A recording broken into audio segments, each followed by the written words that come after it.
Hello, everyone, and welcome to Claret and Booze. You're joined by myself and Gary. I don't know whether Mickey will join. If you're watching, Mickey, then jump on. You know what to do. We can't contact him at the minute because he ain't got a phone.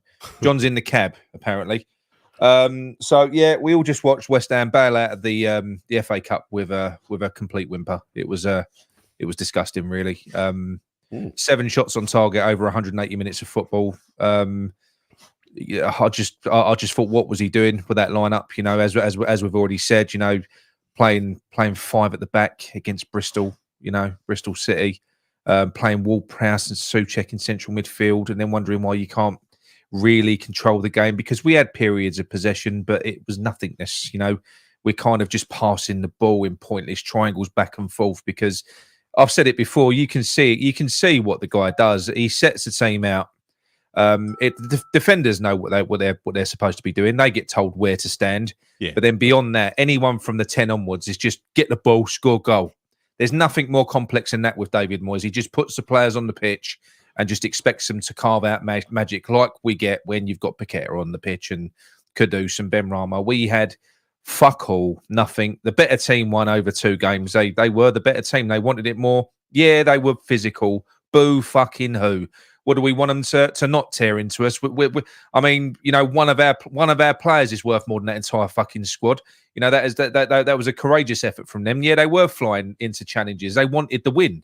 They wanted it a lot more than what our players did, and a lot more than our manager did as well. I've got to be honest, because yeah, fair enough. He made the only time I got excited was when he brought Mabama and Callum Marshall on towards the end. I thought we could be in for a fairy tale moment. He put Marshall on the wing. Yeah, but I thought we could be in for a fairy tale moment, but no, that was never going to be the case by the looks of it. So no, I think that's just absolutely shit. Now we had a good draw, and I thought the draw that we got, the draw that we got being at home as well, I thought he might go for that. And people say he did. Look at the team that he put out. Really, fucking Cornet looked, and he ain't got pace, because he ran today. He was shit. But he looked like a player that ain't kicked a ball for 6 months. That's what he looked like. And you've got other players on there the same. Benny looks completely devoid. Get stuck into him after. He's a prick. But he looked completely devoid of anything. That the players that were on display today, that's what you get from David Moyes' second string, because they were strangers, Gary. They were not. They didn't look like players that have been part of the group for the past 6 months, did they? Did they look like that to you? They look lost. They look disinterested. They were half committed. I mean, Cornet was just avoiding. He put in a decent cross late in the game, but he was half committed. I mean, what he was doing with that fucking flying drop kick, which was a very decent chance at an open goal, pretty much. Why did he do that? Why didn't he just? But Gary, it's instinct. They're not doing it on purpose. They're just. No, I know. But I know it's frustrating. But it's like Danny Ings. Yeah. Danny Ings should have pulled the trigger with that one where he tried to cut back to Cornet. If he was on form, he would have. Instinctively, he would have. But these players are not sharp. No, I know. Cornet was shit today, but that chance that he missed weren't that bad. It was behind him as well. The player was right on top of him. I don't want to get into slagging the players off though, because they were all poor pretty much. Yeah, they were all shit across the board. But it was the way they were set up. I mean, what kind of message does it send going to Bristol City away with your big high flying Premier League side? You got a couple of injuries, sure, key injuries, but you're going away and you're going to set up a makeshift back three and defend with 5 at the back, right? What sort of, because it was a 5 at the back, we barely got forward, right? So it was clearly 5 at the back. Fucking Souček and Ward-Prowse running around in front of them, and Cornet, get forward if you can, lads. Cornet and Benrahma, and Danny Ings pretty much alone up front. So really, is all he did was fit. It's probably an unrecognisable formation, isn't it? You know, 5-2-3. 5-2-2-1. What was it? It was a ridiculous 5-4-1. What was it? Yeah, but that was it. Playing deep with 2, because Ward-Prowse was defensive minded today. He was deep today, so him and Souček were the 2 CDMs. They were in the back 5. They were the 2 CDMs, and we had there was a massive disconnect there. Like I said to you, we had moments in the game where we had passages of play where we had the ball because that was 1-0 up. We had the ball. We were going nowhere with it. I know we had chances. No. Danny Ings had a good shot, a good turn and a shot at goal. Well, this is because David Moyes, as you know, sets his team up with no attacking plan or strategy whatsoever. The attacking plan and strategy is to rely on individual talent, playmakers like Lucas Paquetá, who can open up a defence with one beautiful pass. You know, Bowen could do, people that can really make a difference. He relies totally on them. And if you look at the goals recently, pretty much every win has come from them. Yeah. Right? What did you think of his subs though today? I mean, I know. Shit. What did he bring Johnson on for? Yeah, what was that? I mean, look, don't get me wrong, Callum Marshall and Obama, I would have gone for that, but earlier, give him half hour. 70 minutes, half hour, something like that. Yeah. And he brought them on with 77 minutes and made them stand there for a couple of minutes in the freezing cold, like he has to do. And then he's brought them on, he's put Obama up front on his own and put Marshall out on the right. They play as a front two in the youths, they used to. Right, I thought it was great because I thought it would be them playing as a front two because they know each other. They don't play as a front two. They play as a front three. But it's not the point. And Marshall is good. To each other. They're used to each other, right? Marshall is good playing out wide and cutting in and stuff like that. So it could have worked, but you have to give them time. You've got to give them half an hour. I mean, we were playing with 10 men, Nick. We were playing with 10 men, so you couldn't have a front three. You had to have a front two. Yeah, well, I think you could have. If we'd have played on the front foot against them with 10 men, we should have been giving them the runaround with the ability that we've got in our team, not so much on the pitch, because with the likes of Souček and all other players that are normally quite sort of assured on the ball, we're just because it weren't just Mavropanos that was making sloppy passes today, even though his one was fucking awful. But we were making sloppy passes all over the pitch, and what it was is because there's an unfamiliarity there. Like you had players not making the right runs, sort of checking and going one way. The ball was going. It was a shit show. The whole thing was a shit show, and David Moyes' reaction to it. You know, he was kind of sat on his hands. He just didn't really seem to give a fuck. And the changes, you know, I think this suits him. Barney Rubble. I mean, did you see that when he won that ball, he ran back and won that ball? Yeah, brilliant. I thought he looked good. Put it in for corner. You completely didn't see it coming, and it went out of play. But Moyes will look at that and think, all right, back to the youth team you go, son. He won't make any difference. He ain't getting a game next week, right? Dry January is well and truly fucked. Yeah, well, it is now. But that's it. But that's it now. That's the two domestic cups out. So what then? You know, so I suppose we've got to wait until March now. So you got to wait until March until Europe's back, and then hope that we've got every single one of our star players available. Because if we haven't, we're in shit. Because David Moyes can't cope. Like I said to you, it's a mark of a top manager. When you're in a situation, which you will be throughout a season, typically, you will lose players. Look at what's happened this season with other teams. You're going to be without your star. It's luck if you've got everyone available all year long. You've got to fucking cost it in. And it's a mark of a good manager to be able to change things around and to come up with something different. That wasn't something different today. He's reverted to that shit before, Gary. He's done it before over the years. Nick, I think he's probably just chucked that game like he did the Liverpool game, to be honest. I don't think he did. Look at what Sam said here. What did you make of his pre-match interview? He mentioned a cup upset 3 times. Yeah, well, you know, he saw it coming. We saw it coming. Fact is, I went to that game last week. It was clear what Bristol City had to do because they're a championship side, a mid-table championship side. What they've got is physicality, and they're going to set about and try and upset our team. But we should be professional enough to rise above that stuff and not get sucked into it. And we didn't do that on Saturday. We just got rattled. We got, we were reacting to niggles and stuff like that. The way Emerson. Gary, you still there? Is that you or me? That's that. Is that your super duper new 20 gigabit fucking broadband you bought? I can hear you. I can't see you. Can you? Oh, right. Yeah. No, I could hear you all the way through that. I think it was you. Get rid of Virgin. Yeah. So, I've lost my thread now, Nick. What was I saying? I don't know. I couldn't hear it, Gal. You freeze and you froze and you went away. Just in the comments, tell us who froze. Was it me or Nick?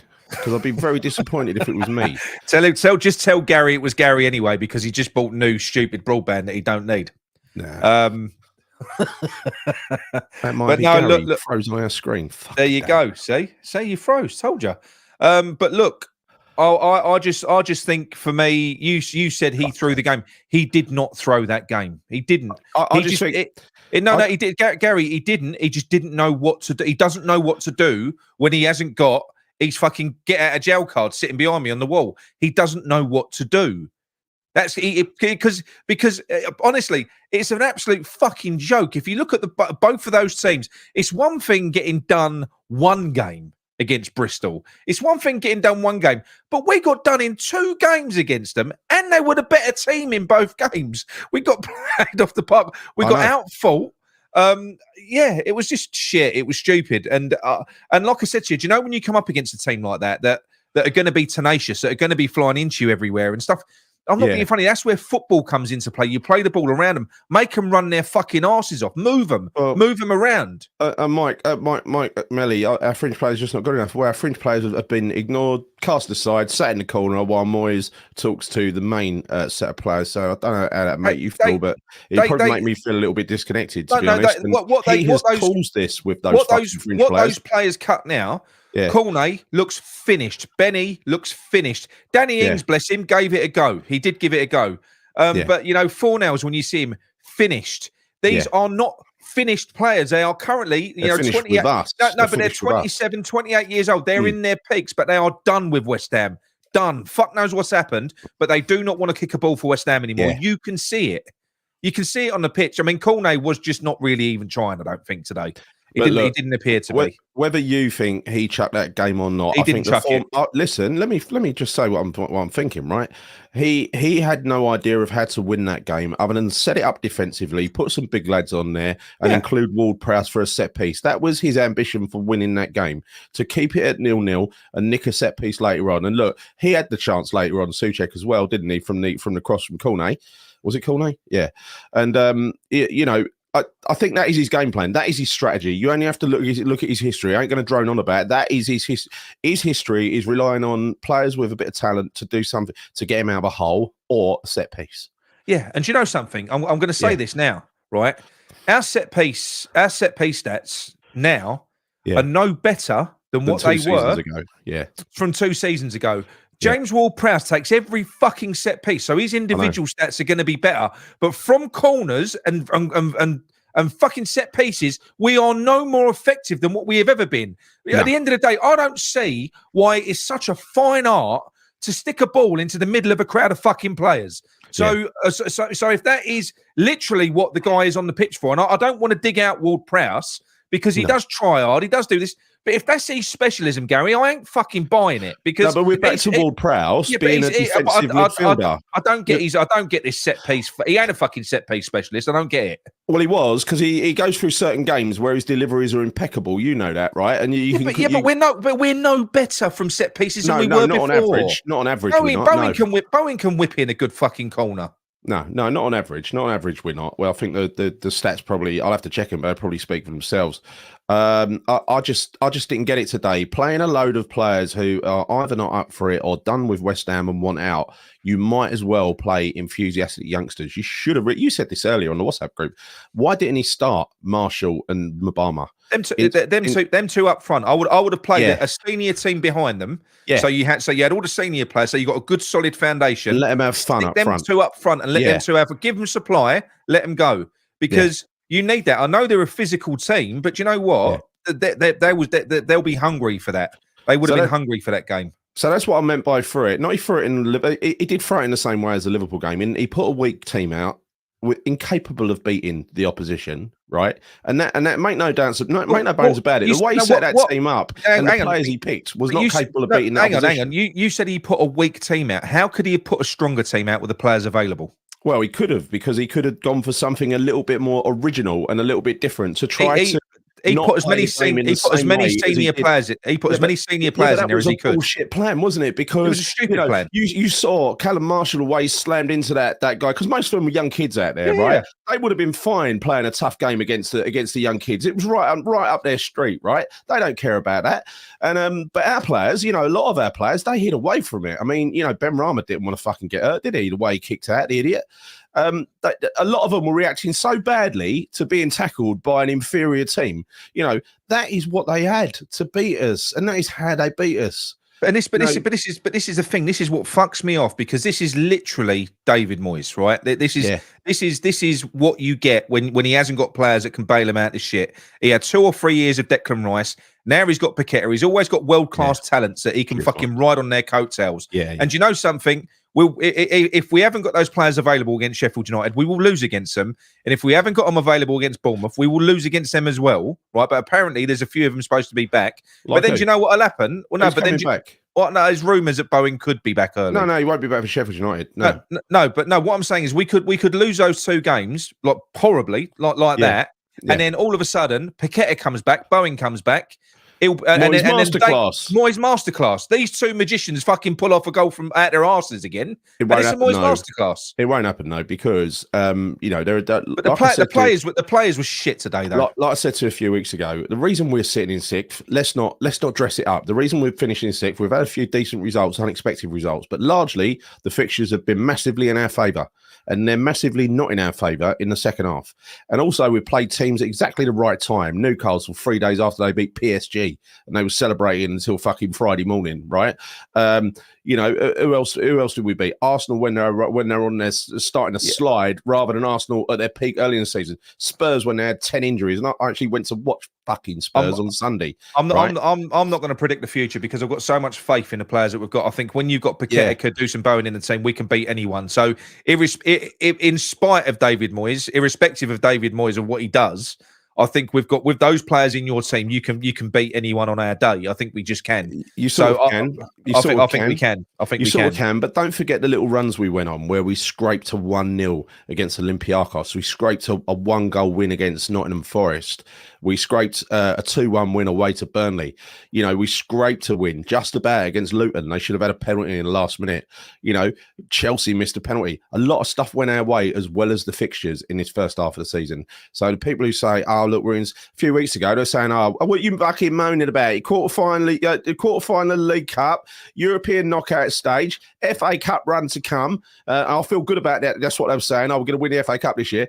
And we're top 6 in the league. What do you want? Well, we ain't going to be top 6 in the league very long. My prediction at the start of the season was 10th. I think we're going to finish about 12th to 14th. I don't think we'll finish that low, Gary. I think we'll finish 12th to 14th. I think it'll be 10th.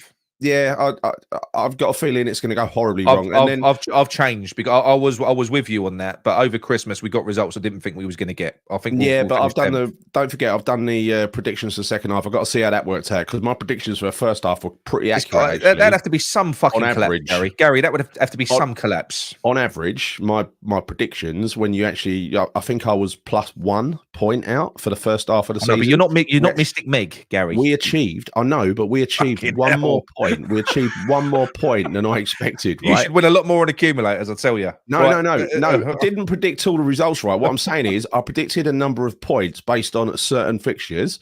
I predicted 33 points, and we got 34 from those fixtures. Yeah, right? picking I this didn't up. Expect to beat Arsenal away, for instance. Picking this up from Johnny Mack. Yes, I did. Was it Jonathan Pearce that was on there? Him and Bellamy were right up fucking Moyes' arse. He came out on there, and he went, because we was 1-0 down at that point, and this will just be another stick to beat Moyes with. And he only won him a trophy a little while. Fuck off. Yeah, stop saying that, you fucking idiot. Fuck off. Yeah. Watch this week in and week out. Also, Souček was like a traffic cone against Bristol City's midfield. Yeah, I know. Shit. It was really shit. I must admit, I'm getting more angry talking to you now. I didn't feel anything watching that. We went 1 goal down. I didn't really feel any emotion. The only thing I felt was, with 10 minutes to go, I felt excitement, because I saw that fairy tale moment. I thought, fuck, he's brought Marshall on and Obama. This would be brilliant. Do you know what I mean? Yeah. Because it was down to 10 men. It was getting gritty. They was being dirty. And it would have been lovely to have come back and beat them at that point, because they were kicking us up in the air. So I thought if this was a perfect moment for them to actually come back. And it just wasn't meant to be. It's just such a shame. Such a shame. Garino can't forgive him every part. I can forgive him. I mean, he's just been out, injured. Don't forget, he'd done his ribs last week, and he's been skiing since then, right? But he was playing in an unfamiliar system, found himself on the right-hand side up near the halfway line. Fuck knows what he was doing there, and played the ball back. I mean, I think he probably expected cover from the other 4 defenders. No, he's not talking about that. He's talking about the free kick in from James Ward-Prowse, where he pulled his foot away. Oh, I don't know. Honestly, I must have taken my eyes away. Yeah, so Sorry about that. but he's not a striker. He's not a striker. But again, you don't do that. You don't expect a big centre back to do that, especially. But look, Yeah. at the end of the day, we can't complain about the result. We had a few chances. No, they deserved it. They had a few chances as well. They did deserve to win. Even without the they centre deserved to win the first game, right? They deserved to win. We had chances. We didn't score them. You know, it was actually unlucky that we took them to a replay. Unlucky for them. Yeah.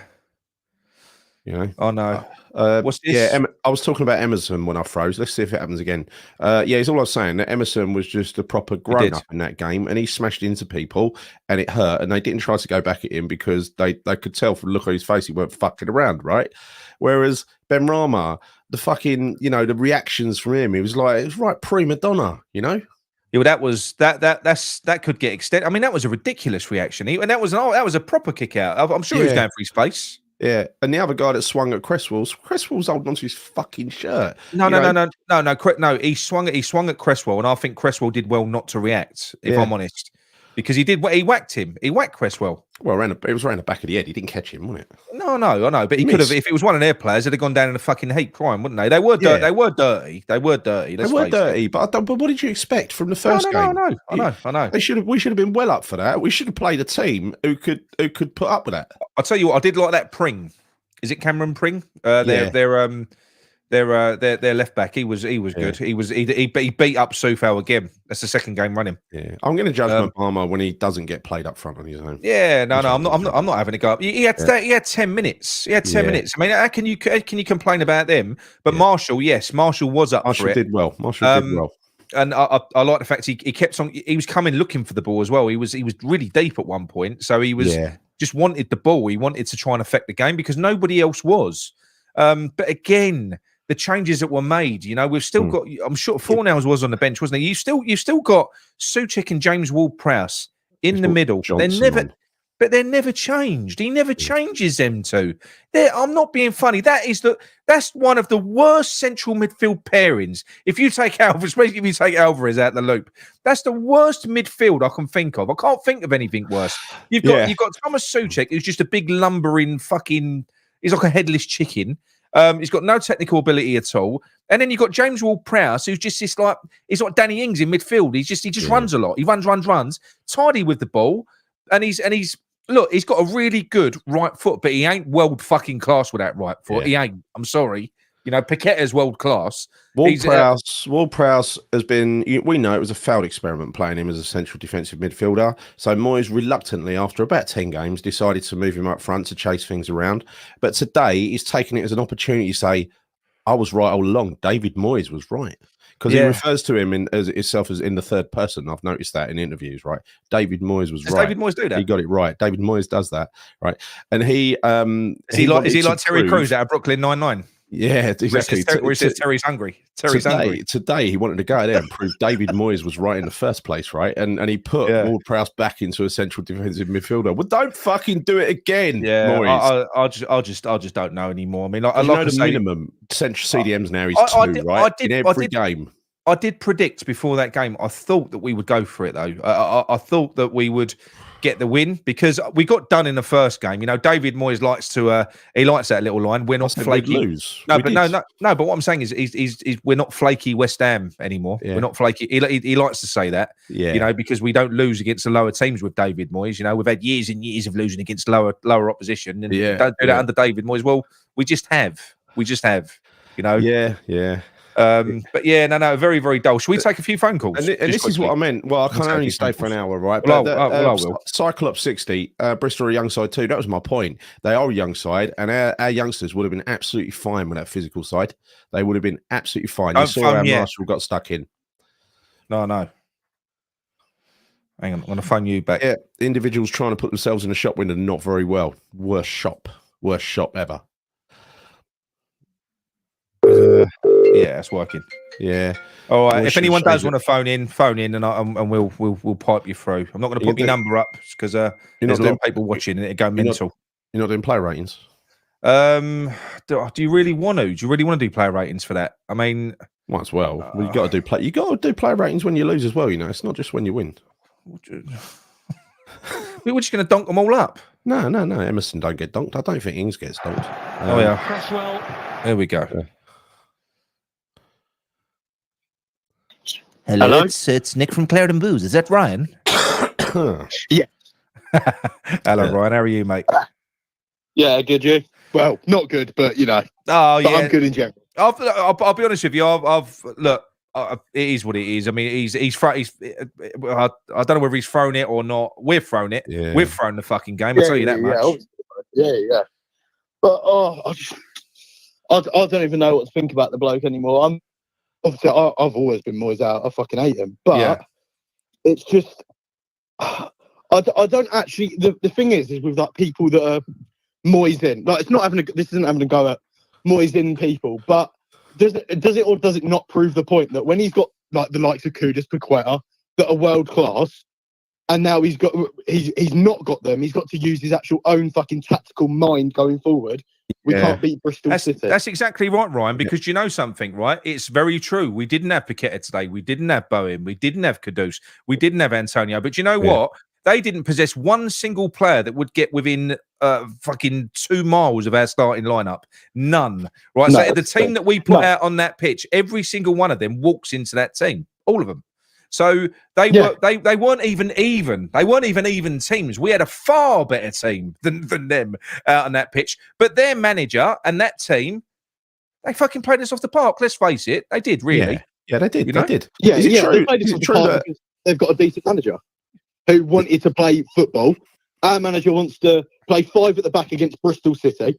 Yeah, Bristol fucking City that are a mid-table side in the Championship. He thought, let's have a go at them. We'll play 5 at the back and we'll play Creswell as a centre-back, who's about 50. Yeah, nice one. Against a young side that are just going to run at us, we'll play Creswell at left centre-back against one of their right wingers that, I don't know, he's got one of the most like progressive carries that was on the right wing, who plays right wing for them, and we played Creswell left centre-back to face that. Yeah, fuck me, mate. Honestly, I genuinely don't know. I mean, I've got to be honest with you. I mean, Creswell, for me, he did look like he got roasted a few. He got taken on a few times. He weren't terrible today. He wasn't the worst player on the pitch. No. I mean, it's just tactically he's got it wrong. Oh, massively. Again. Massively, but like I said to you, then when doesn't he get it? But the players, it's like they were put on the pitch without a plan. Now, there's always, like I said, there's always a defensive plan. You can guarantee every single one of those defenders and the central defensive midfielders are told their role. This is where you got to stand. This is your zone. Don't let them through. I'd love to be a fly on the wall in their changing room, or go and see what they actually do at training. Because do they ever do any attacking scenarios ever? No, they don't. Because it's all zonal marking. It's all zonal marking and defence. It doesn't make sense because you had Corner at one point. He was fucking dreadful, by the way, at right wing. Yeah, he was awful. He was awful. I was going to make. Ryan. You're down.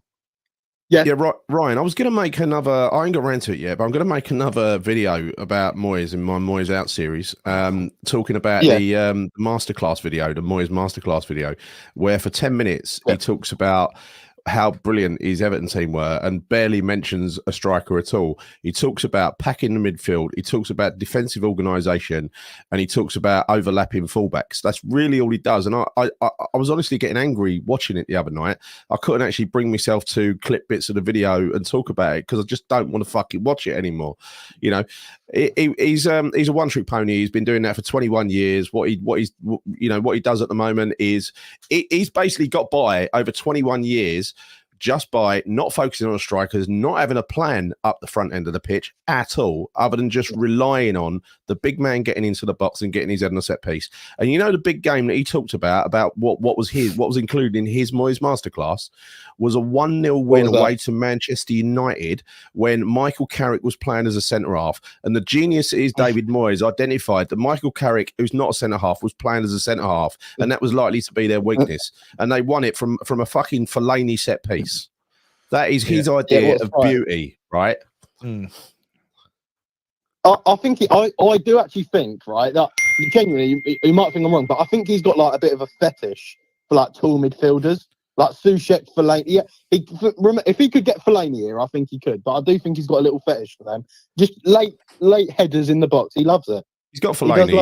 He's got Souček, right? Souček is Fellaini. Yeah, he's got Souček now, so that's what I mean. He's got a little fetish for them in the middle. If he went to Palace, he'd buy Souček. He'd buy someone like him. He would. No, he'd buy Souček. He'd buy him. 100%. Yeah, 100%.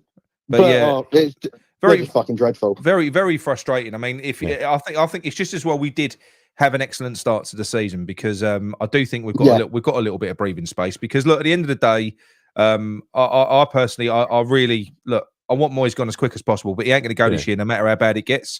He's not going to, and we really do need European football next year, I think, just to help the next manager that comes in. So we need it. We need something. We need either a cup win, or we need to do well in the league.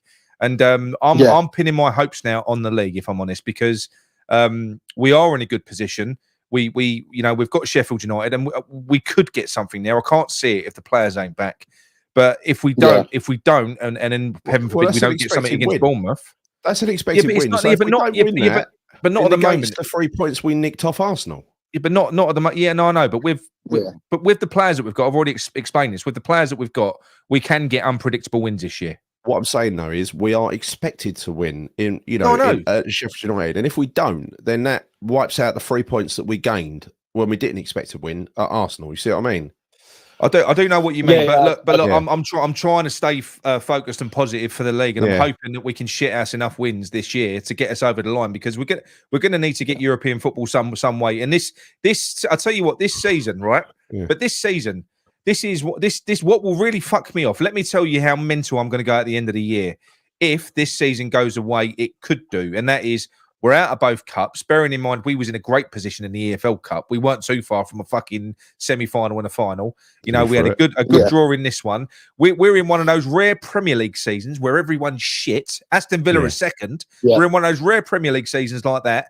And we've done well in Europe. But if we fucking fall at the first hurdle and come out of Europe, and we drop out of that top 10 and we waste this season, then I am sorry. I will look back and go, why the fuck did you keep a bloke that failed like he did in the season before? Because it was nailed on to go this way. So if he does, even though he started well, a season is 38 games long. If it goes wrong, then I'm sorry, it is going to be unforgivable, because this is another one of those rare opportunities. These seasons don't come along very often. Chelsea is shit. Newcastle is shit. Man United is still shit.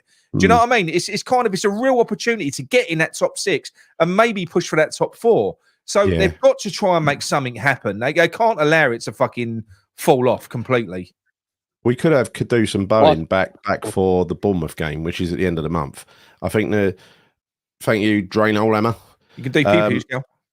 Pew pew pew. Right, I thought Bowen might be back for Sheffield. I ain't fucking doing that. Leave it to Mickey. All right, go on. Go on. Sorry, no, mate. I saw something that Bowen could be back for Sheffield United. It was on some like West Ham fan page that he could be back. But it doesn't matter if he is or he isn't. I mean, what creative sparks are you going to have in midfield? I'd rather not rush him back. Exactly. That's don't rush him back for Sheffield United. If we lose, we lose, right? No. It's most important playing Bournemouth in the next game. We're a very good side. If we can get him back for that, brilliant, because we'll have Kudus back as well, and it's starting to look like a complete team again, right? Yeah. But the thing is, we should beat Sheffield United anyways, because even without our players, we've got a better team than them. How are we creating the chances, Orion? Where from? Oh, fuck no. I ain't got it. The only player James Ward-Prowse delivery. No. But I think we're gonna have. I think we're gonna have to at the moment, because he's such a fucking what's the word? Big old Souček to get his head on it. But he's such a what's the word? He's such a primitive. Our style of football is so primitive. If Paqueta's not on the pitch, right? And but his football style is primitive. So we need that shit to work. I don't want it. I can't stand watching it. But if we need to get over the line now. We're on a home run. We're on a home run now. Listen, Gio confirmed what I thought this formation was, but I was afraid to say it. He actually played a back 5, and in front of the wing backs, he played like additional wing defenders on the wing. He played Benny in front of fucking Emerson. So what was he doing then? We actually like a flat 5-4-1. That's basically what it is. Yeah, that's a flat 5-4-1. That's what he did. A flat 5-4-1. So you've got Danny Ings is a really big, he's a really big, strong target man. We know that. But the thing is, Danny Ings did all right when you consider the only chances that he got was on the wrong side of the fucking defenders, and he had to kind of work space for himself for shots. He never once got slipped through, got given a sitter. You know, he actually looked quite sharp. He looked quite sharp. I said that against Bristol City last game. I said when he came on, he was probably one of our better players against Bristol City last time. But I don't actually know. I don't. I'm lost for words. I really am with that performance today. I don't even know what to say. I'll tell you what. It's embarrassing and humbling as well because, like I said to you, we can't sit there against. You can against the Premier League opposition. You can sit there and cry and go, "We ain't got Kudus, we ain't got Paqueta." You can do. Yeah. You can't say that when you're playing Bristol City. You can't. You can't say that against them. Two games that we've. Fucking hell! It's embarrassing. Let alone be outplayed for once. Been played out twice. He set out today to do 70 minutes, keep it tight, don't concede a goal, and then last 20 minutes, go for it. Right? That's when he was going to bring his attackers on, but we couldn't defend to save our lives. Our organisation was all over the place. If it was a 5-for-1, you know, it kind of looked like one, but often it didn't because we were all over the place, all over the shop. I mean, part of that was Bristol City dragging us all over the shop, but but again, right? We allow them to do that because, like I said to you, a superior team against a team like that they're going to be chasing everything down. Technically, we could put enough players on the pitch to make them basically just fucking run around in circles for 90 minutes. They'd be chasing the ball. They wouldn't get anywhere near it if we played football the right way against them. But the trouble is when we did have passages of play like that, like I think it was from about 20 minutes to 30 minutes in the first half, we go nowhere. So we're making these nice little passes, but there's no progression because we don't seem to sort of progress up the pitch when we're passing, if that makes sense. It's like static fucking triangles. Backwards. Yeah. It's just stupid. Jonathan Pearce had a go at the West Ham fans. Yeah. But yeah, no, very frustrating. So anyway, Ryan, how do you reckon we're going to do against Sheffield United? Lose 1-0. Yeah, well, that's depressing. Cameron Archer to nick a goal. We'll lose 1-0. I just can't see where the goals are coming from until those boys come back. No, exactly. Right? They're really shit though. Sheffield United are really shit. Yeah, but it's set piece or nothing, Nick. He's all have to do is sit deep. They're mid-table in the Championship. Yeah, I know. They only have to sit deep because we've got nothing to affect them and open them up. Nothing at all. Apparently, he's been under pressure because he's been quite a kind of a pragmatic and defensive manager in that league. They were saying on the commentary, he's got to be more expensive. Here comes West Ham. You've got your golden chance now. You've got David Moyes sitting a low block against team 10th in the Championship. But have fun, mate. Lovely. All right. Well, cheers for that, Ryan. Anyway, we're going to see if anyone else wants to call in. Lovely call. Yeah. Cheers, Ryan. Cheers, mate. See you later. Yeah. Right, so I'll tell you what we could do, Gary. We won't do player ratings. Just tell me your donkeys. Go on. Who's your donkey? So is Corner a donkey? He is, isn't he? Oh yeah, without doubt. Benny's a donkey. He's more than a donkey. Yeah, Souček's a donkey. Oh, big donkey, big tall donkey. Ward-Prowse is a quinoa eating donkey. Fucking proper donkey he was. He's a proper donkey. Mavropanos is a donkey of all donkeys today. I'm sorry. He's head donkey today. Yeah, head donkey. Yeah. Head donkey. I don't know about the Cresswell borderline. I don't think he was a donkey. Was he a donkey? At least he tried to battle a little bit with him. You know what I mean? Maybe not a donkey then. Not a donkey. He tried to battle a little bit with him. It's not his fault. He's slow and getting past it. And Emerson did as well, right? So no donkeys. Emerson was good. Was Zuma a donkey? He wasn't a donkey, was he? I didn't really notice what he did. He weren't great. He wasn't great. He wasn't a donkey though. Not a donkey. No. Nah. Moyes, was he a donkey? Was Moyes a donkey? I think Moyes gets to retain his donkey for that, doesn't he? The BBC commentator, Jonathan Pearce and Craig Bellamy, who I really like, saying it would be wrong to blast Moyes. Yeah, they can both suck my ass. This is why that fucking cunt is trying to get a new contract tied up sharpish before anyone notices he's still shit. This is why he's pushing it, people, because he knows what's coming. He knows what's coming. We're going to be out of all the cups and we're going to be halfway up the league table and all the Moyes inners will be going, but a few weeks ago we were top 6. It was the injuries. Arnie! Football's back. What's gone wrong? Mate. What a fucking pathetic performance. Yeah. So bad, wasn't it? So bad. I mean, I was so happy in the weekend when this is a perfect Moyes masterclass. He's got no clue Master about arse. anything. I know. Yeah, exactly. And Mourinho, he just got fired at Roma. This is like a perfect fit now. Go get him for the rest of the season. Oh, I don't want Mourinho. No, That's the same again. No, because he'll get a fucking new contract. I don't want Mourinho. He'll get a new contract. No, I mean, if Moyes gets a new contract, where I'd even take it. I would even take him. Honestly, Imagine if he gets a new contract. Though, could you imagine this next year? Honestly, just can I ask you to picture something, right? That little fucking dickhead Sullivan, Sullivan, right? But that little dickhead Sullivan, he takes it upon himself. Maybe he's already given him his contract, right? He's just said, "Don't fucking tell anyone yet, in case it goes to shit."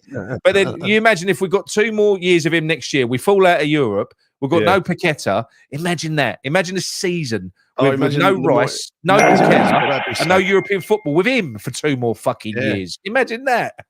Yeah, people don't like Mourinho. And then imagine if Tim Steidten he leaves as well. Well, I would imagine he would do in that sort of situation because look, listen, he's not going to be here next year. Sullivan would have to be the fool of all fools. To be quite honest, I can't believe it's going to happen. I do believe the story that the board are all basically singing from the same hymn sheet in terms of giving out exactly the same message word for word that we'll negotiate a contract, but then they say but contracts are never agreed till April. But I tell you what, but Gary, I tell you what, right? This United Front PR cover, right? Yeah. This will only last while we're in competitions, while we're doing well. The minute he starts losing, Sullivan's going to be on the phone to Jim White again, going, we ain't keeping him. We're not. Don't worry, Jim. He's Gary. He's fucking shit. He's shit. Yeah, we are getting rid of him. But I don't know. I think it's even more conspiratorial than that. I think this is all designed to offer him a contract he can't possibly sign in terms of being the head coach, because that his ego won't put up with that. Reporting to Steidten, having KPIs, blah blah blah blah. A contract that he cannot sign because if he doesn't perform well, he gets fired for hardly any compensation, right? Even though those contracts usually pay you well if you do well, right? But he won't take it like that because he wants his guarantees, because he is David Moyes, as he likes to tell everyone. He is David Moyes. And I think David Sullivan at the end of the season will be able to say to Jim White, Jim, we tried. We offered him a deal. We didn't accept it. Sorry. I agree. What can we do? I know. But Arnie, go on, Arnie. Go on, mate. I think actually this might be a blessing in disguise. I'm actually at the point now where I hope Bowen, he sits out for like 2 or 3 games. Yeah. Kudus come back in 2 or 3 games, so we can just get slaughtered and then he gets fired. He won't get fired. He won't get fired, Arnie. No, maybe not get fired, but then at least Solomon will. I mean, there won't be any pressure on him to give him a new contract. Yeah.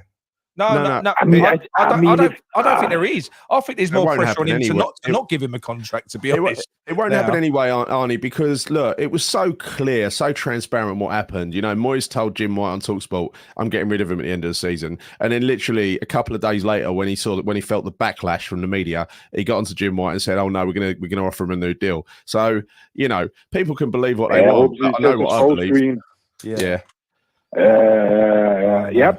because it's clear we're going in the right direction, but just on today's game, why is he playing a front 3 that all 3 of them are rumored to leave the club?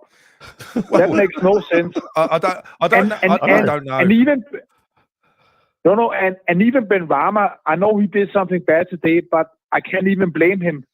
Cornet, mate, I can't. But Arnie, do you not think it is really embarrassing for David Moyes how shit these players are now? Yeah. Yeah. It is. Rama, when he came, I thought he was amazing technically. Yeah, and Corner was a quick, direct player, and Ings, he was.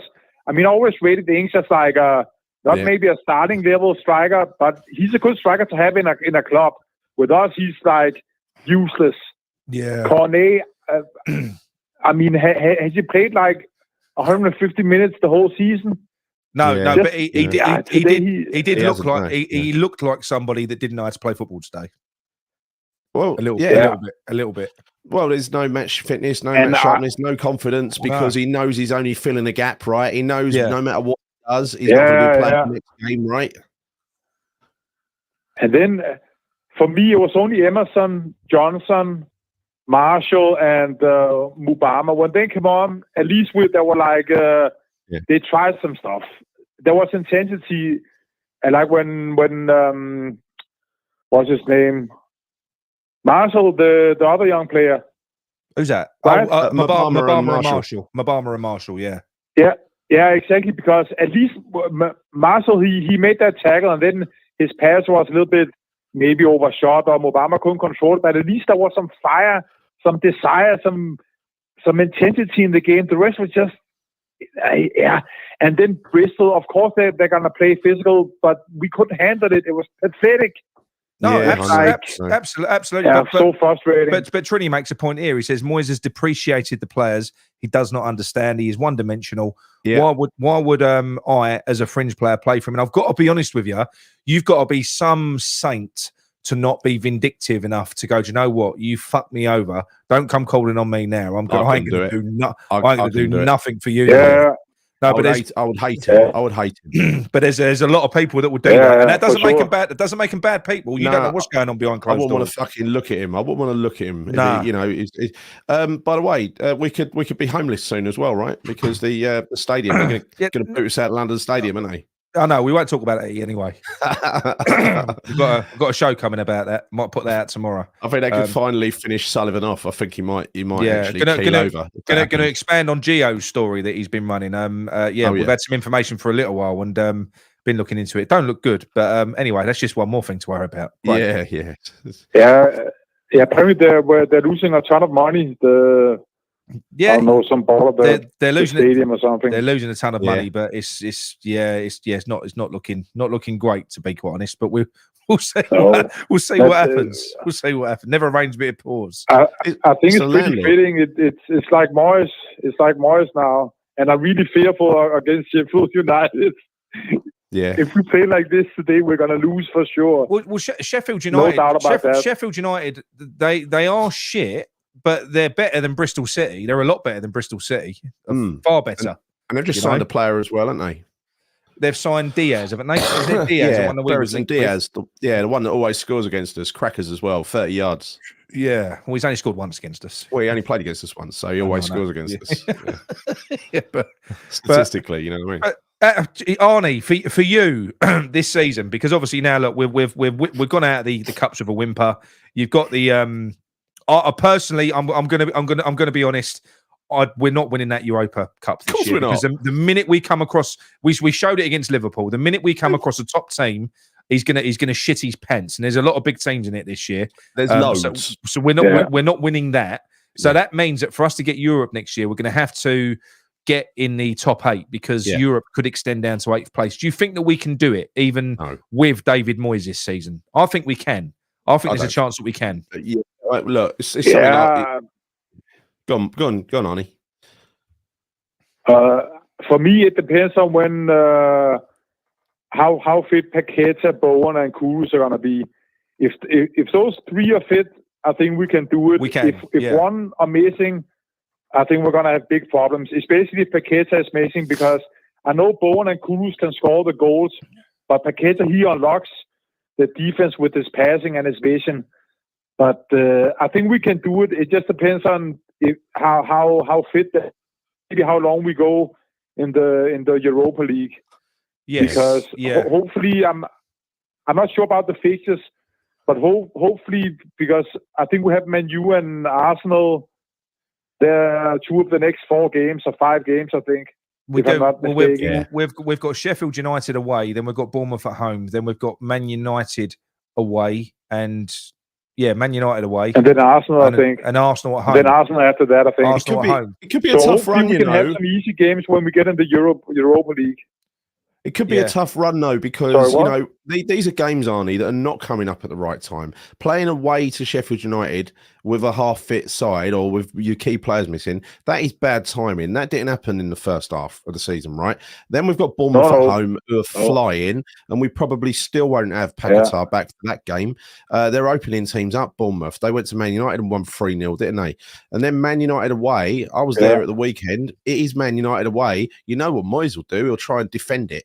And honestly, Man United, I still think Mourinho out. Yeah, I still think they're a bit crap, Man United, but in their own ground, they're a different proposition. And Moyes, you know, that to bear in mind when we won at Arsenal, that was the first time ever he'd won a game in the Premier League away at the so-called top 4. Yeah, that's a crazy stat. Yeah. So you think he's going to do it twice in a couple of weeks? Somehow I doubt it, right? And then we've got Arsenal coming to our place looking for revenge, and we could slide we beat them twice massively. now. Yeah. I mean, hopefully it's gonna end well, but I think it's Moyes' mentality that's gonna mess it up. Yeah, the players can still do it. Honestly, Arnie, I said it on the last call, right? I said it on the last call. If we fuck this up this year and don't get Europe, this is arguably, with the squad that we've got now, one of the easiest times that we could get Europe because of how shit the league is and how easy it is to, like I said to you, Aston Villa are second.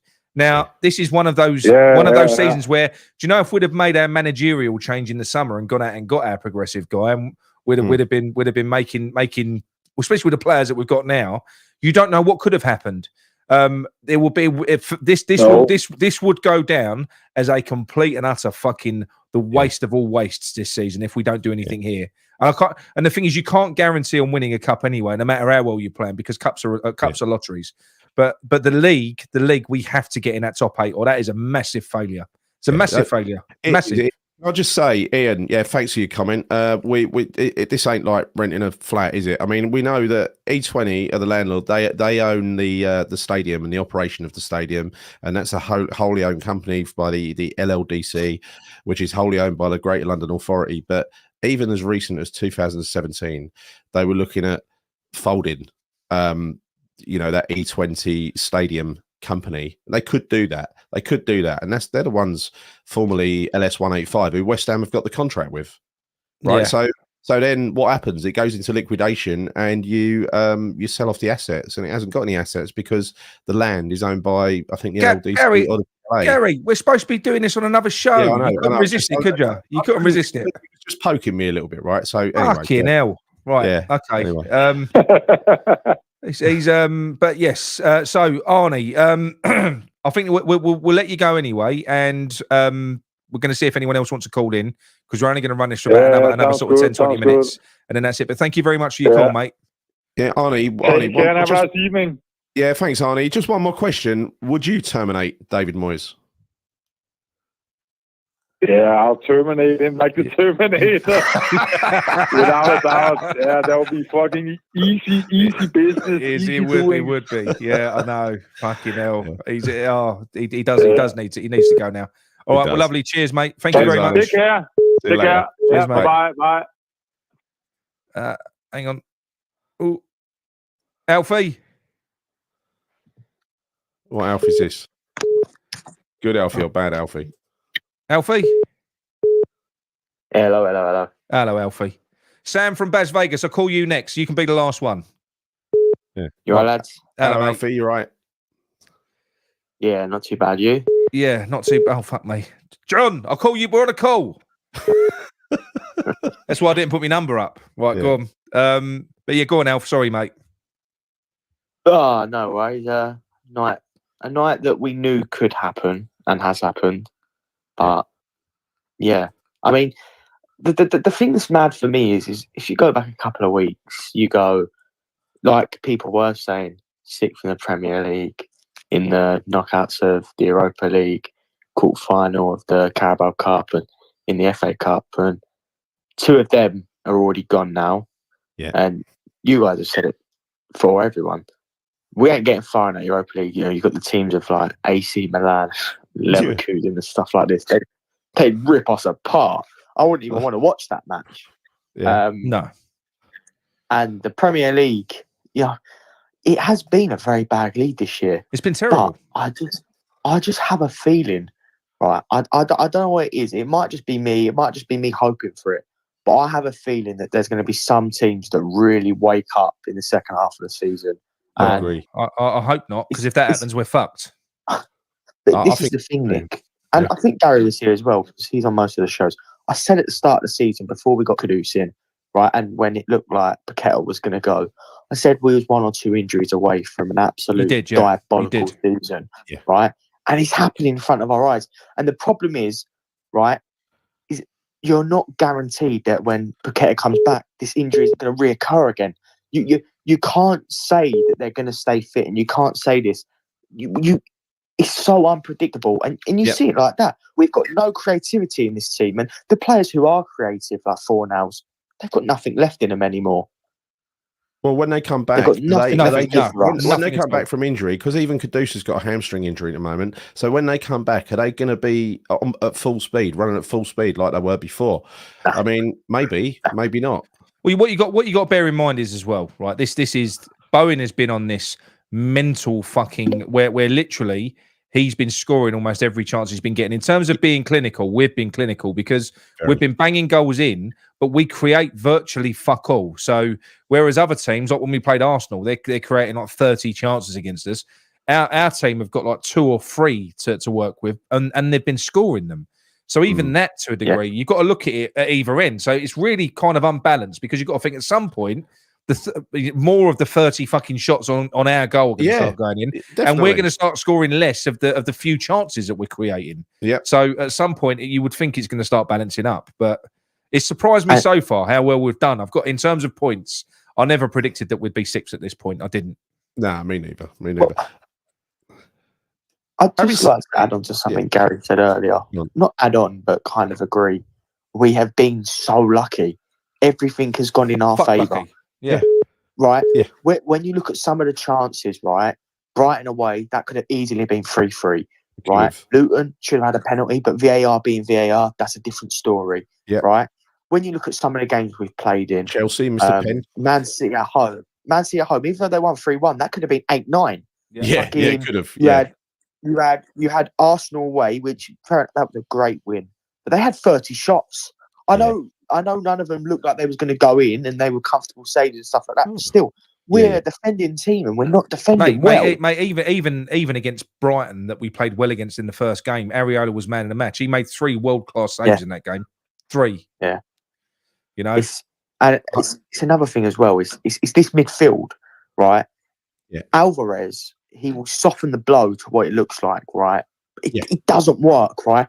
We are carrying 2 players, right? Fair enough, right? If you had Alvarez sitting and breaking up play, and you had Declan Rice, who was running around, energetic and stuff like this, even though it's not suitable, we could potentially carry James Ward-Prowse just for a set piece, right? But you're carrying James Ward-Prowse in the midfield, oh, don't worry, we'll get a couple of corners, we can put a good ball in. Then you've got the other fucking donkey in there who's, oh, don't worry, he'll get in the end of the fucking corner. He is literally... He did this earlier in the season, Alfie. He sacrificed consciously an attacking player for yet another defensive player. And we've not gone back to what we did before. So he has to play those 3 all the time, right? Alvarez, Souček. And as soon as he was forced to put Alvarez in because he was so good he couldn't, he was never going to drop the other 2.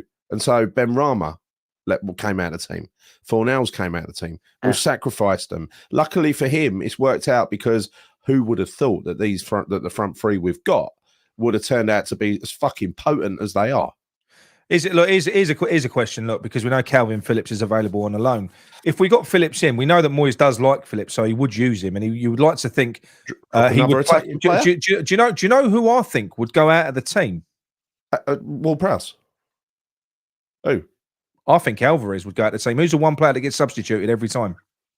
He could not do that. I think Alvarez would go out the team. I think you'd have Alvarez, you'd have James Ward-Prowse, and you'd have Souček.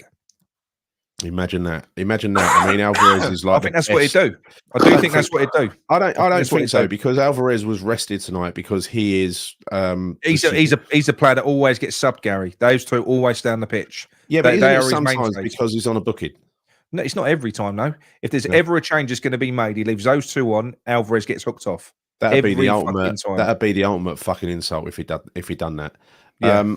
I don't think. I think it's not a player we fucking need. Right? We Oh need no, other players. Oh fuck me, Gary! I would take Phillips. You imagine if you've got Alvarez and Phillips with a number 10 in front. But he ain't going to play him in the right way, Nick. I'd take that. I'd take that. He ain't going to play him in the right way. He ain't going to use him like that, is he? No. It's like the only one I think I've got a good idea that he might use properly is if he got fucking Lingard back, he might be tempted to play him on the left and move Paqueta inside, maybe. Well, why would we play? Who would go? No one's going to get Lingard now. No, Lingard's. I'm Basically, thinking he's dead in terms of football. I'm thinking Moyes. So you got to consider this when you say Phillips is a brilliant player and Lingard, I want to have him, right? Yes, you got to look at it through the Moyes lenses, Nick. What Garino says, we need Fofana, not Phillips. Absolutely. Yeah, we do. Yeah.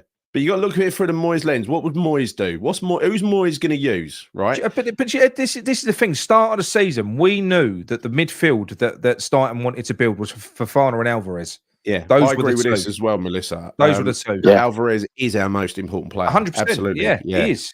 Yeah. Especially when you're carrying those two fucking idiots in the middle. Yeah. You need someone who's got some consistency there. And I am sorry. Look, mate. It probably isn't James Ward-Prowse's fault, right? Because at least James Ward-Prowse, I think they're both specialists, but neither of them, their specialisms is being a wonderful central midfielder. But I could almost understand carrying James Ward-Prowse in the team because of those aspects that he can bring you with set pieces. I could accept that. That's fine. But like you just said earlier on, Alfie, carrying two of them, because if you've got James Ward-Prowse and he's got a corner, well, then you're going to need someone to get on the end of it. So we've got to carry someone else because you just think, fuck off. Yeah.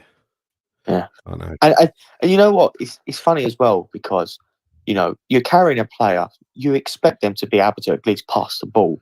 Literally, right? I don't know if you see it earlier, but Soufal got the ball. Souček. He was just as worse. Souček got the ball. He fell over by himself and gave the ball away. He's quite funny. I'd find him amusing if he dribbles the ball off himself. He tackles himself. I know, but this is why exactly. Garino's right. We need a left winger. We need a CDM. We need another CDM. We need a centre back and a striker. If you got a striker who wouldn't use them, I don't think we spend money on a striker now. It's a waste with Moyes there. A left winger, would just sit on the bench because he's going to stick to Paqueta on the left. I'd go right back. If we could go out and get a top attacking right back. Yeah, someone to that adds another. See, we need Emerson. Right? We need Emerson on the right. Yeah. The thing is, Nick, there is a player I really like, which I don't think we will get because there's a lot of clubs looking at him. Yeah, but that Jeremy Frimpong. Oh yeah, I think half the world are after him though. He's top class. He's got a £34 million release clause, right? Which number one would be great business, but we don't. Actually, no, that's a bit unfair. We have done great business. Yeah, we do in the last window, but we ain't definitely going to get on that deal. But yeah, it's unfortunate. It is, and this season is a waste now. It is a waste, and. Another thing to add on is I don't think it will be the top 8 because it's something to do with the UEFA coefficiency. And when you assess it, both Man United and Newcastle have dropped out of the Champions League. Oh shit! So the only two teams in the top flight for us right now is Arsenal and Man City. You could hope Man City win the Champions League, so we do get the extra Champions League space. Sorry, say that again. Say that again. On Arsenal going too far. So we've got 4 Champions League places. That's just fucking depressing. That is. So we've only got 4 Champions League places this time. The only way we probably got hope is if Man City win the Champions League, because right now I think it stands. I think it's Germany, the Bundesliga, and I think it might be Spain or Italy that are going to get the additional space that we all assumed that we would get, and it's because 2 English teams have been groups. They haven't even gone into the Europa League. They've completely dropped out. Yeah. So it's not looking like it's going to be top 8 this season. It's looking like it's going to be top 7. So that makes our task even difficult. Yeah. Bloody hell. I went up to Man U on Sunday to watch Man U against Spurs. It was work. It wasn't pleasure, right? And it was in the corporate thing in the ambassador lounge up there, right? And I met Dennis Irwin. And honestly, that is... I've got to say, it's a good experience. It's a good, the food was lovely, the service was lovely, nice beer, nice wine, everything else, right? The seats were fucking rubbish. And the second half, hardly anybody came out the lounge. It was a good game as well. Hardly anybody came out the lounge to watch the fucking football. There was all the people in the lounge. Hardly any of them were football supporters. That does my head in, We'll get Jeremy Ping Pong. It does my head in that you got so many people in all these fucking lounges around the likes of Manchester and Whimper as well. People who don't actually even like football. No, I know. But anyway, Alfie, because I've got another couple of calls to do. So let me know. How do you think we're going to do it at the weekend? We're a bit bipolar. I mean, we think that we're not going to win, and it'd probably be the most West Ham thing to get a 1-0 Souček header and then go lose 3-0 the next week. So honestly, I'm not even going to predict anything because I can't with this football club. I'll go with a 1-1 draw. Yeah. 1-1 draw. Yeah. I don't think that will really happen. I think that would probably be a good result for us at the minute. I've got to be honest. Yeah. 100%. I mean, it's a bit like at the start of the season when we played Bournemouth. We had no expectations of what our season was going to go and be like, and they were completely out of form, and we just fucked it. So you never know what to expect. You don't, mate. You don't. Anyway, Alfie, thanks for the call, mate. Cheers, Alfie. Top man. Cheers. See you later. Yeah, it is a commercial game, and I fucking hate it. I hate it. The experience is all right, but it ain't like watching football. It genuinely ain't. It's not. Right, let's try and whiz through these quickly. Hello, is that Sam from Las Vegas? how you doing, boys? How you doing? Yeah, I don't know why I get so surprised with the geezer. We all know he hasn't got a plan B. He's playing. He got a plan A. He didn't have a plan A today. He didn't have a plan. Yeah. But even though saying that though, he's plan A is to sit back and hopefully one of the three superstars is going to do something. And when you haven't got any of the three off the pitch, I don't know why we're so surprised by it. Yeah, I know. But, like me especially, I was sitting there thinking. But to be fair though, the game was dead within 3 minutes when we went 1-0 down, and then the second half, fucking Benny goes and does that. Yeah, I must admit.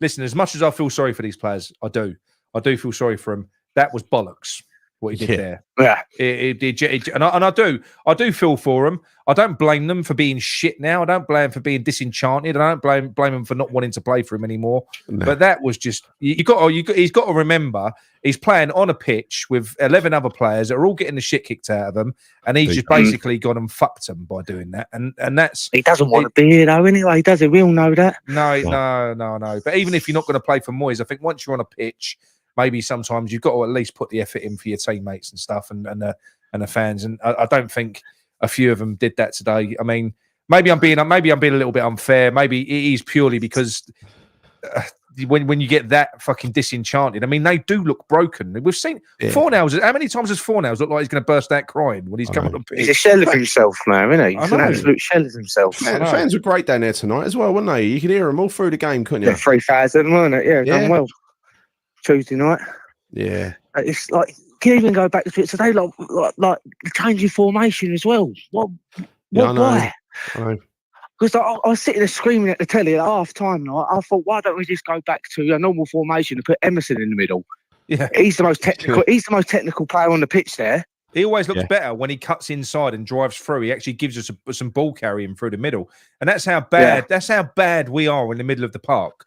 Because it's literally a breath of fresh air when Emerson cuts inside and actually carries the ball through the middle of the park. You're like, oh, wow, because we've got no other fucker that can do it. We've got no one else that can carry the ball. And it's like, and like, I know the last caller was going on about like carrying Souček and carrying like James Ward-Prowse, but I think we do that in defence as well.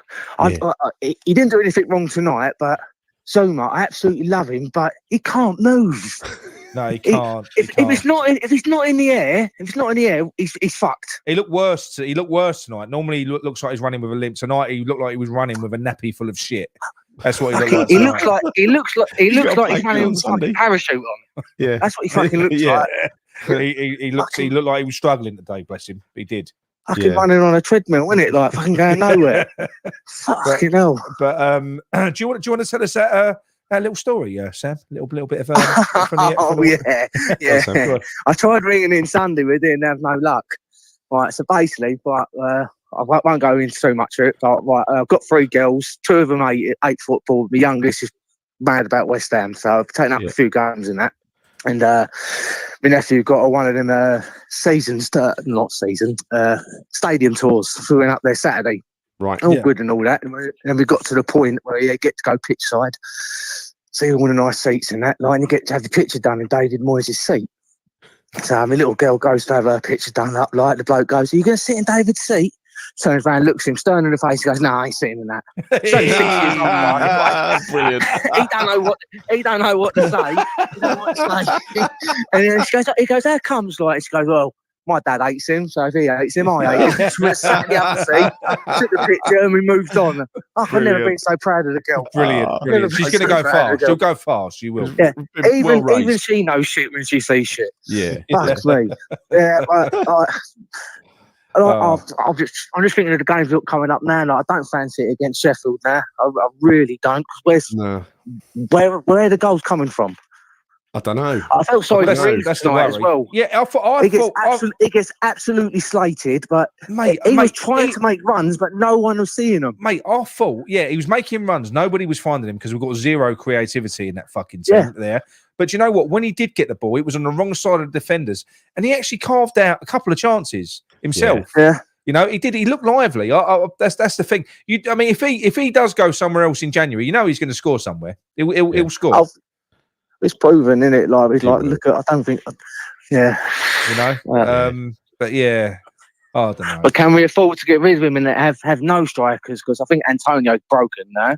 Yeah. Like, he put that thing out the other week, beast mode on back, and then literally, what was it, 24 hours later, he was out for 6 weeks again. Fucking hell, what a template.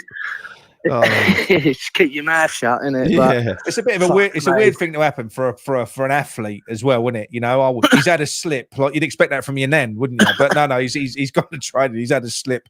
Now he's out for 6 months. He's having a hip replacement. Fuck. Do we know he went on with Alvarez? Why comes he weren't even in the squad or anything? So that surprised me. I didn't hear nothing about it today. I hope he's resting him. I hope he just played some of the backup players, and that's what. And that is why I sort of got the impression that he threw it a little bit, right? Because he is his number one player. I think. I think he loves him. I disagree with Nick. I think you're so wrong. I think you're. I want to. Do you know something? I actually want us to sign Phillips on loan. How often have you seen a player come on with a fucking from a substitute appearance and then be ever present in the team from that point onwards? Gary, I when know. Have you seen it? Gary, I know. But he's the first one to get. He's the first one. No. He's the first one to get hooked, and I guarantee you, Phillips comes in. He's our CDM with Souček and James Ward-Prowse. Not a chance. He was the first one. He was the first one to get hooked in the first leg, weren't he? He was. He's always the first one. He's always the first one. He was the only one putting it about. He's injured. Yeah, he's injured. Don't worry about it. He's only injured. Is he ill? Has he got the illness? Yeah. Hey, that flu that's been going about. Yeah. Fucking hell, it's been going about 2 months, isn't it? He's got John's cough. He got in John's cab. I've got John's cough, by the way. I've got it. Where is he tonight? I want to go meet him tonight. I'm always giving him shit about that fucking cranium, but he ain't here, is he? He says he's in the cab, but he's not. Yeah, he probably can only come on so often because he's fun. He's misses. It's cold out. It's cold out, and he knows there's money out there when it's cold out, right? There's money out there. His missus must have a big thumb. Fucking hell.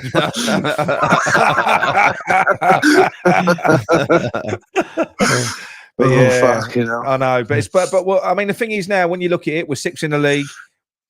The Europa, we're at both cups.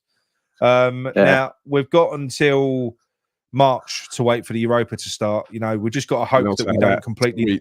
We've got to hope that the arse doesn't fall out of our league form in between now. We've used all our luck. We've used all our luck this season already. No injuries till January. Mate, how many times we shit ass? I'm banking on Moyes' luck, right? Because he is a lucky fuck.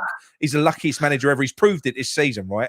We need more. We need 38 games of it because the next manager that comes in, we do need European football next year. It's not going to happen. It's not going to happen. Yeah, well then if that happens, then Sullivan is a complete and utter fucking moron. he's going to. I'll tell you, he's going to maybe 1 or 2 more rounds, but Moyes is going to demonstrate why the knockout rounds is called the knockout rounds. He takes it literally. We're going out of that competition. I'm talking about the league. We're going out of that competition. That is no Europe. We're going to finish 10th to 12th or 14th or something in the league. We're not going to finish 6th or 8th. That would be Gary. That would be an epic collapse. I can't see that happening. 10th is fucking optimistic for me, right? Yeah, to be honest. That's what I went for at the beginning of the season, so I've got to stick with it. I mean, what are we at the moment? Hang on 1 minute. Let me have a look. 1 second.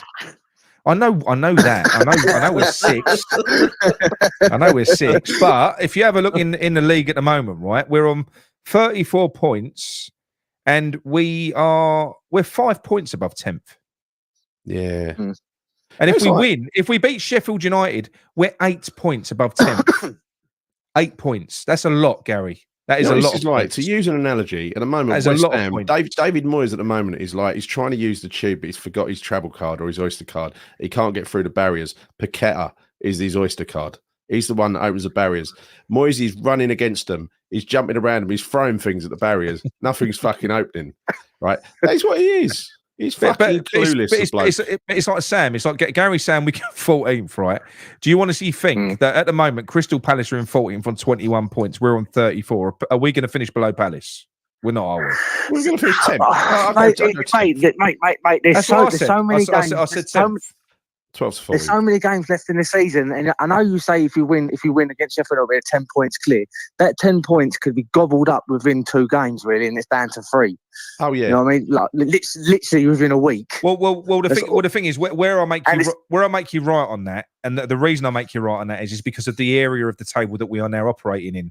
If you slip up the top, and you've got Man United, Brighton, Chelsea, Newcastle, and Wolves behind you, and you have a run where you lose 4 or 5 games, then yes, you could be really fucked.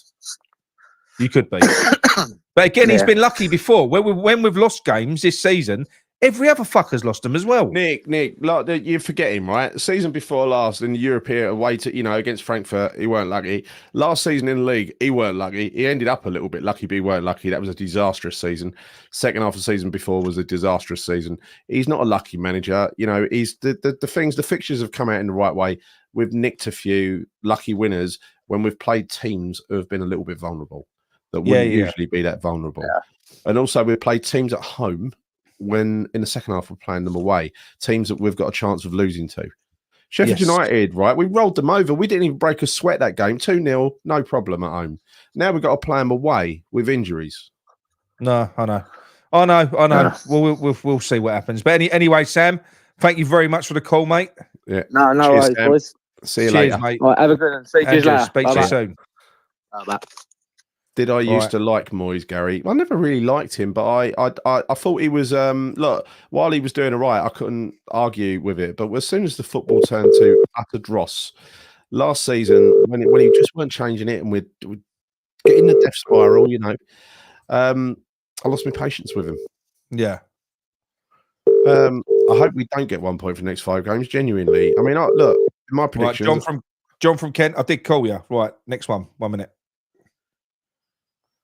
In my predictions, I'm only 6 likes. Christ's sake. Hello, Darren. You all right, Darren? Yeah, mate. How we doing, mate? You all right? Yeah.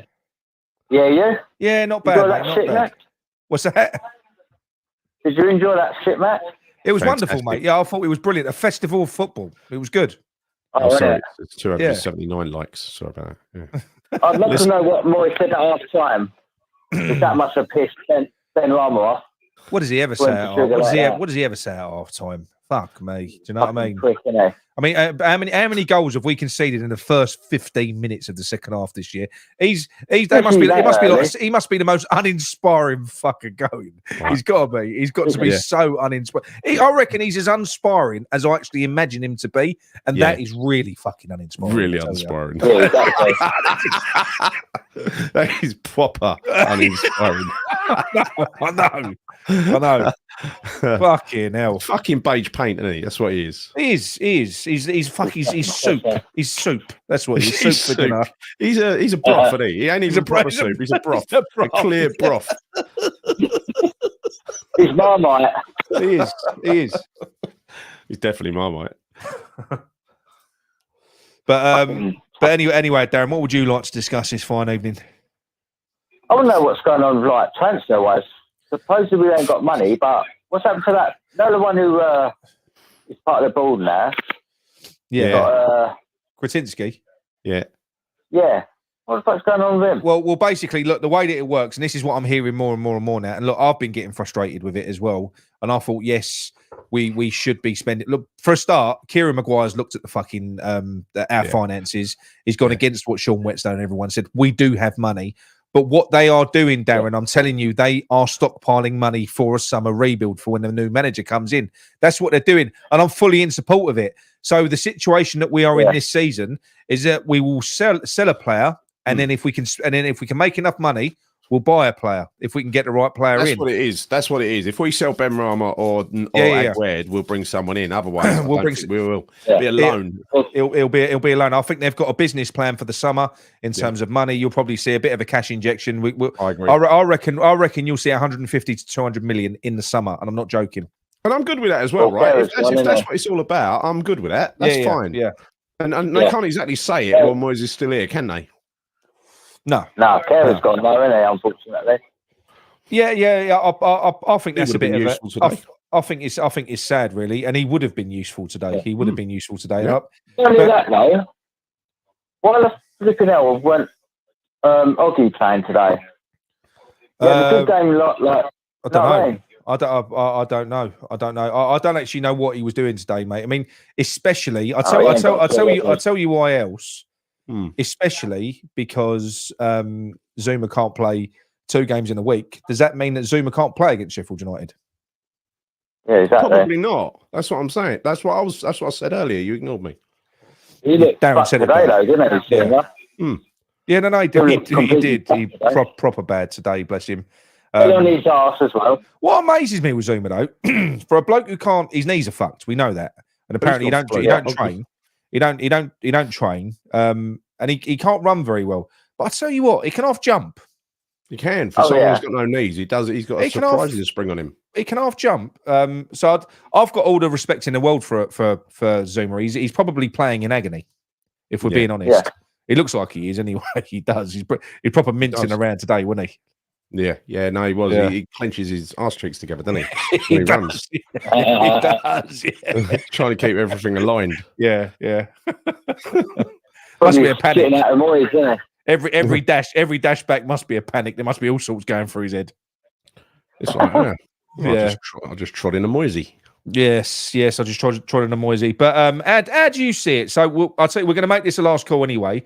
How do you see it going, Darren, for the remainder of this season? If you put your Mystic Meg cap on, like Gary thinks he is. You said that about 15 times so far, Jake. Go on. Come on and tell me what you think is going to happen this year. Where at the end of the season, where are we going to finish? I reckon about 10th. About 10th. 10th, I reckon. That's not good enough. That's a failure for me. This season in this league with our shit teams have been. That ain't good enough. No, I'm not being funny. After today's performance, Bristol City looked more like a Premier League team compared to us. They did late in the second half, didn't they? They were knocking it around lovely, weren't they? Yeah. They were ripping the shit out of Sufal over his side as well. It's It's actually so embarrassing. It's because that's what I was saying earlier on. If you're playing against a Premier League opposition, you're playing against Premier League opposition. Look at this. You can say, I know, I saw that.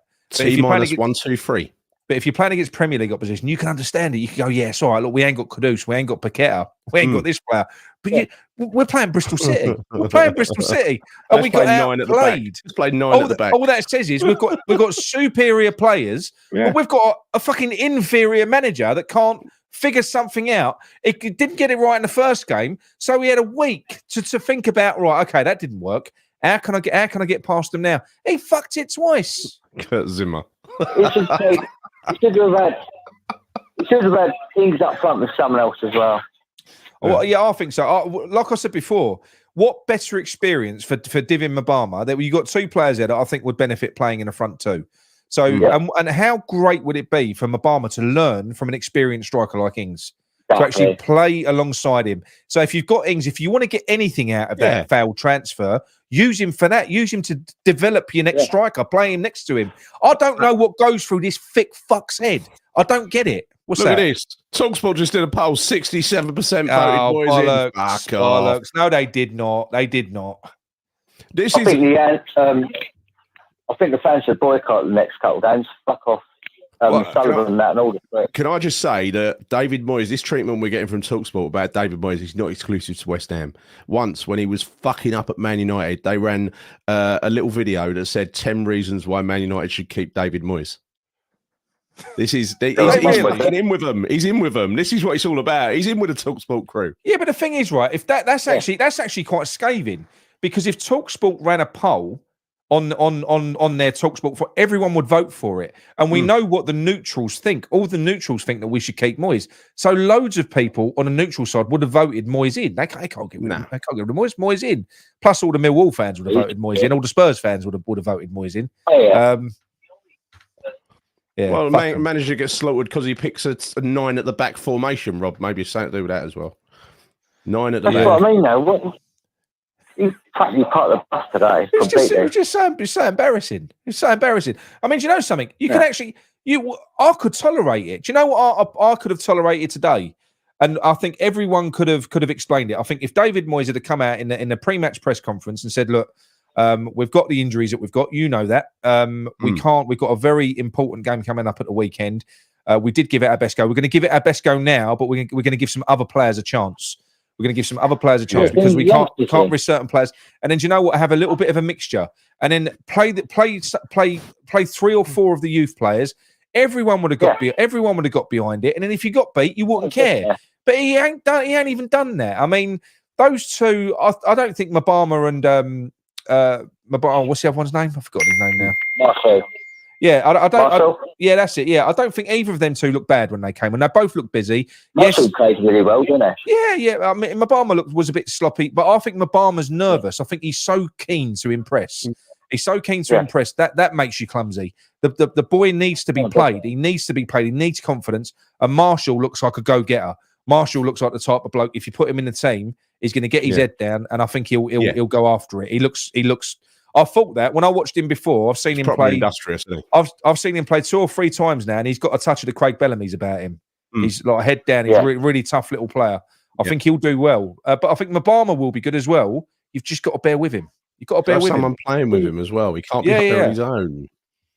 You know, it does make me laugh. You expect a kid, and he is a kid, to play against 2 fucking full-grown centre halves with no service and make something happen. What is he, a magician? Yeah. Well, you're not going to do nothing in 10 minutes, are they? No. Well, my Moyes back sack and crack poll. It's just back and sack. So we've got 328 votes. Very low. Why aren't you all fucking voted, you fence sitters? Why aren't you voted? Vote. It's in there. Loads of Moyes inners watching us tonight. What's going on?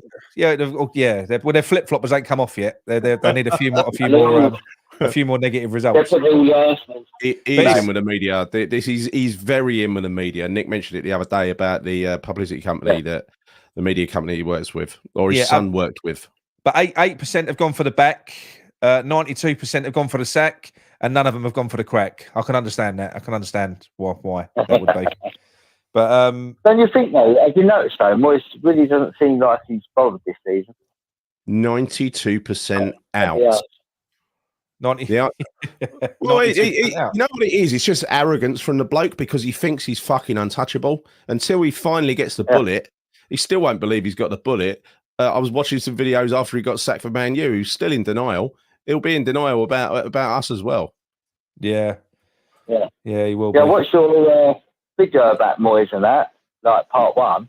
Yeah, and fucking. I've been trying to bring myself. I've been trying to bring myself to make part 2, but honestly, it's based on a fucking Moyes tactics video, and I watched it the other day, and it was making me angry. I couldn't bring myself to clip the fucking video. I must admit, I'll give you so much credit for that because we're all on the same WhatsApp group. So myself, Mickey, John, and everything, we basically saw all the content to that video before it went out, and it's a hard read. It really is a hard read, and it is shocking. But I don't understand how you've managed to actually sort of do all that research on him because it would have driven me fucking insane. It was confirming what I thought, really. Of what we've been saying, and it's absolutely true. We're saying the right thing. We ain't imagining this shit. Oh no. Well, a lot of people said that. So the comments in your video, a lot of people were saying that they took that from that video. Oh, the other day, I was chatting to the guy. One guy I liked up at Man U, who's obviously a Spurs fan. He's someone I know. And I was chatting to him, Alan, and he said, "This fucking player, I can't remember the name of him." He said he was fucking brilliant. He was like a flair player. And then Conte just stopped him playing and put him sitting in it. I said, "We've got an expression for that." Yeah. I said, "We've got an expression for that. It's called he's been moist." Moist. Yeah, that's right. He's been fucking moist. So I'll put that across to him as well. Yeah, Lo Celso. But anyway, Darren. Can I say one more thing? What's your name, Gary? Alan. No, you know Gary Watford. He does the one more thing, doesn't he? Go on, mate. Yeah. When do you think you'll be doing the stadium thing? Tomorrow. No, the West Ham Stadium tomorrow. The second part of the stadium tour. I've been talking to Nigel about that offline. We will get that done. No, soon. I'm talking about the West Ham Stadium. What they're in at the minute.